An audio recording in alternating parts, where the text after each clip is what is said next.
What's on everybody, hope you're all doing well and welcome to another video on my channel. Today we're going to be talking about some draft prospects, but more specifically guys the Indiana Pacers should be looking to draft. Now this should be a very intriguing offseason for the Pacers. There are rumors floating around about trades for pretty much all of their top guys. I suspect there will be a lot of turnover on this roster and that makes it tough to determine who they should draft. In any case, let's take a look at some of the guys I think they should be looking at.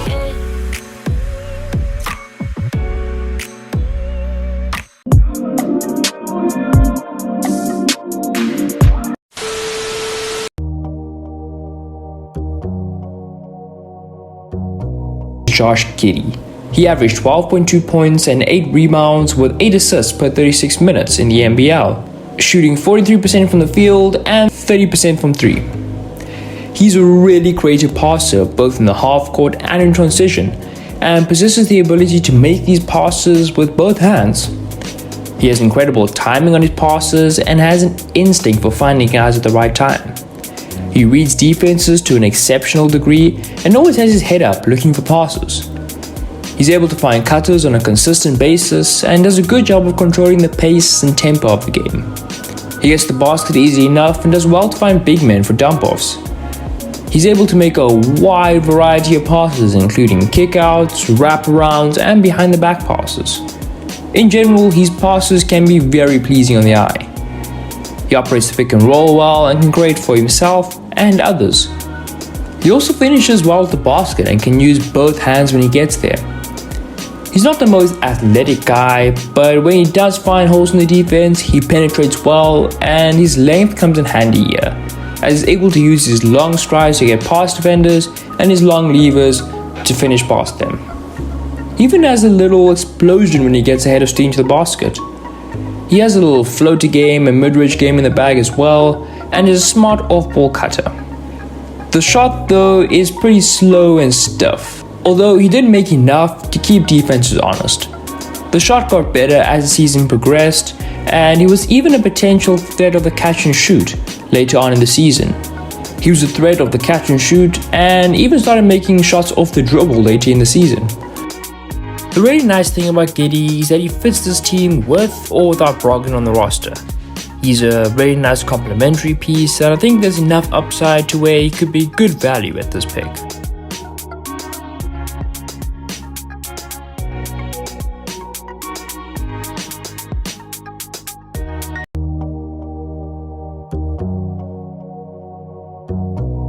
Usman Garuba. Garuba averaged 10.8 points, 10.2 rebounds, 2.1 assists per 36 minutes, and shot 46.1% from the field and 34% from 3 in the Liga ACB in Spain. The first thing you'll notice with Garuba is his heart and intensity. He showed great hustle and never gave up on plays. That's a great attribute for an NBA player to have, as it can make all the difference sometimes. He's a great shot blocker and uses his length to contest shots at the rim. He's also really versatile as a defender, being able to defend in the paint or on the perimeter. He clamped up a couple smaller guys in isolation last season. He understands angles well and he protects the heart of the paint well when ball handlers drive on him. He's also really intelligent and baits ball handlers into making poor decisions. The defensive instincts are definitely there and he reads situations cleverly. He holds his own in the post and uses his length to swallow up contests.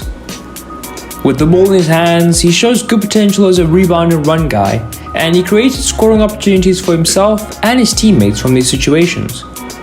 He can also create out of the short roll, which should be very valuable in the NBA. In general, he displayed that he has a reasonably high playmaking IQ. He found cutters and kickouts from the post and made some really nice touch passes too.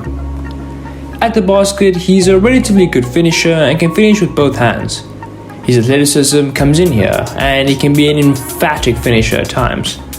He's a good pick and roll finisher and he absorbs contact well. He's also good at catching and going straight up, and he does so well even through traffic. He's also a very active cutter. In terms of negatives, let's start with his shooting. To be honest, it wasn't great. The form doesn't look good and the percentages back that up. His shots have a very low arc and his release is really slow. While he's quick once he gets going, he doesn't have a great burst of speed. His dribble isn't that tight either, so I don't think he'll be much of a creator in the half court. A front court of either Garuba and Sabonis or Garuba and Turner sounds really tasty. Both Pacer bigs can spread the floor, so that could make up for Garuba's lack of immediate shooting. And if the shot comes around, the Pacers should have their franchise front court.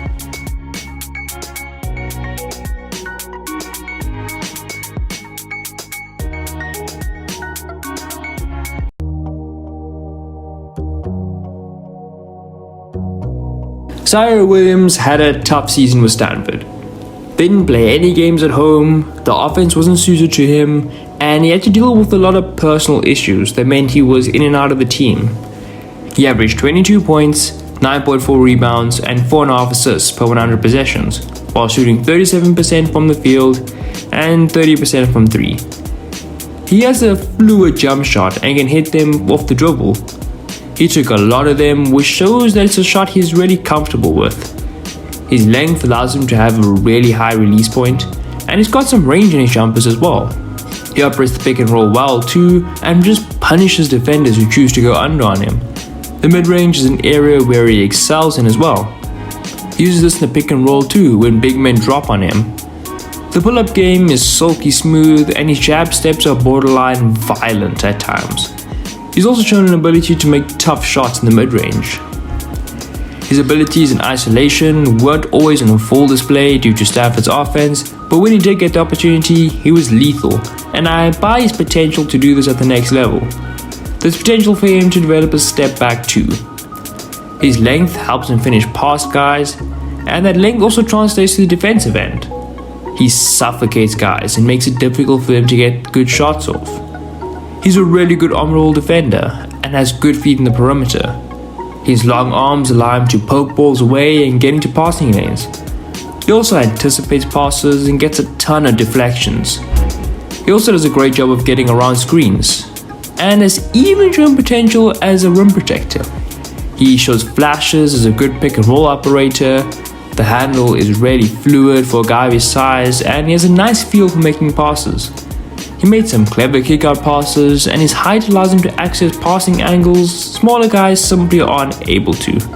Here are the weaknesses though. The shot looks good, but blows hot and cold from game to game. He did take a ton of tough shots.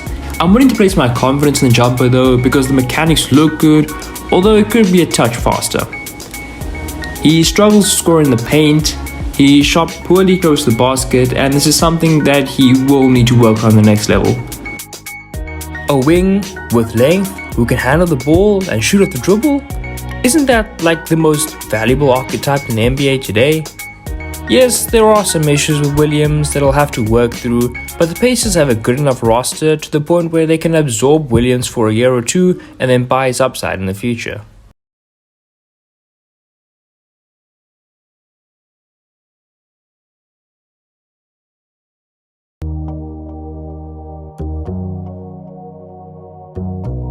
Keon Johnson out of Tennessee. Johnson is 6'5" with a 6'8" wingspan, and in his solo season in college he averaged 25.9 points, 8 rebounds and 5.7 assists per 100 possessions. He also shot 44.9% from the field and 27.1% from 3. Johnson is very athletic at the rim and can get upstairs to throw it down. He is also good at attacking the rim off the catch, although he doesn't have a particularly great first step, and for all his vertical athleticism, he struggled to get separation. He also struggled with contact and sometimes won't fully commit to attacking the rim. He loves the mid-range though. He's shown the ability to create his own shots, a good sign for someone who could potentially be a high-level scorer in the future. He likes the turnaround jumper as well, and can throw these in when he's in the post. For all the good he gives with the mid-range shot, he takes a lot of it away with the three-point shot. He took a few and made considerably fewer.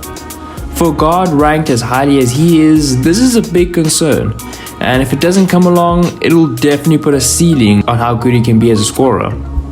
Even off the catch, it's still not great.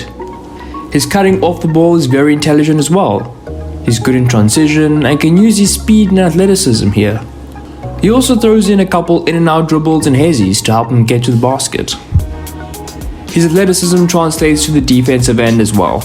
He can get really high to swat some shots, and he slides his feet nicely, so I think he could end up being a nice on-ball defender. He fights through on and off-ball screens well, and likes to stick his hand out every now and again to pick guys' pockets. Johnson projects to maybe being a high upside scorer, and that could be very valuable to this Pacers team. He's also good enough defensively and off the ball to the point where he can provide some value while he's still developing.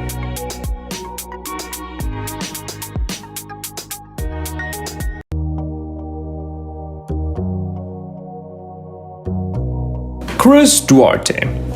Duarte is 6'6" with a 6'7" wingspan. In his final season with the Oregon Ducks, he averaged 30.5 points, 8.2 rebounds, and 4.7 assists per 100 possessions, while shooting 53% from the field and 42% from 3. Duarte's main calling card is his shooting. He's a really good shot maker, and that 3-point percentage was not a fluke. Over 2 seasons, he averaged 38% on 5.5 attempts per game. He is excellent off the catch, even when on the move or coming around screens. His shot has a sweet rhythm to it. He's always ready with his hands up off the ball, and the release is buttery smooth. He's also got some range on his jumpers too. He's a good shooter off the dribble and when pulling up too. He's good at relocating off the ball to get himself open. He also recognizes when defenders close out too hard on him and is willing to pump fake guys out of their socks when this happens. He can operate the pick and roll and punish teams who went under on him. He's an underrated finisher at the basket too. He's got some hops and has the ability to adjust his body in the air. On the defensive side of the ball, he's a really good off-ball defender. He's really good at recognizing when to help and to be aggressive as a secondary defender. He's good at sticking his hands into passing lanes and getting deflections. He's really good at reading ball handlers and anticipating their decisions. He also knows when to rotate from the weak side and was a surprisingly good rim protector. In terms of negatives, he's not a great distributor and will probably never be a team's offensive hub because of it. He's limited to making very simple reads, even out of the pick and roll. He wasn't very good at closing out, and his frame is very lanky, so he will struggle to match bigger guys for their physicality. Duarte may be a bit of a reach at 13, but the skills are there for all to see. He's a great shooter off the dribble and off the catch, and he's more than a decent defender too. I mean, you can never have enough 3-and-D wings, right? Well, that was all for this video. If you did enjoy, please politely tap that like button. And until next time, it has been your boy, Zucker McAllister. Have a good day.